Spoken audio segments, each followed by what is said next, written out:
Hello दोस्तों, नमस्ते प्रणाम। हम किरण शर्मा मंजू शर्मा अपना यूट्यूब चैनल पर के स्वागत करै छी। नमस्ते प्रणाम सब दीदी भाईजी के प्रणाम, सब यूट्यूब फैमिली के प्रणाम, जते चाची दाई माई सुनमी सबके प्रणाम करै छी। और हम दोनों देवरानी जेठानी जा रहल छी बहुत प्यारा सा कजरी गीत अब अहाँ सब जरूर सुनब और कमेंट करके जरूर बताएब गीत केहन लागल नहीं लागल।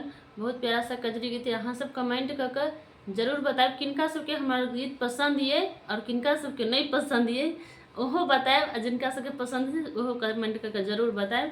लेकिन हम सब बहुत मेहनत करके गीत देखियो अखन कते गर्मी छै फिर भी हम सब पंखा चला के नहीं बनबै छी, कैलाकि पंखा ने आवाज अबैत रहे छै पंखा के जब चलैत रहे छै त बिना पंखा के हम सब गीत बनाबै छी। अहाँ सब जरूर प्यारा से धीरे धीरे पाँव धरौ मोर धनिया गोरे घुघुरवा बाजेना, धीरे धीरे पाँव धरौ मोर धनिया गोरे घुघुरवा बाजेना।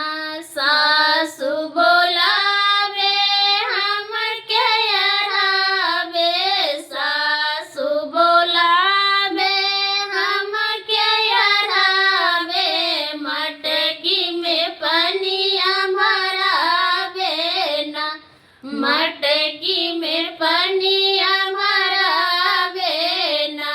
ओ कुआनमा के कठिन डगरिया, ओ कुआनमा के कठिन डगरिया, गोरे घुघुरवा बाजेना, गोरे घुघुरवा बाजेना।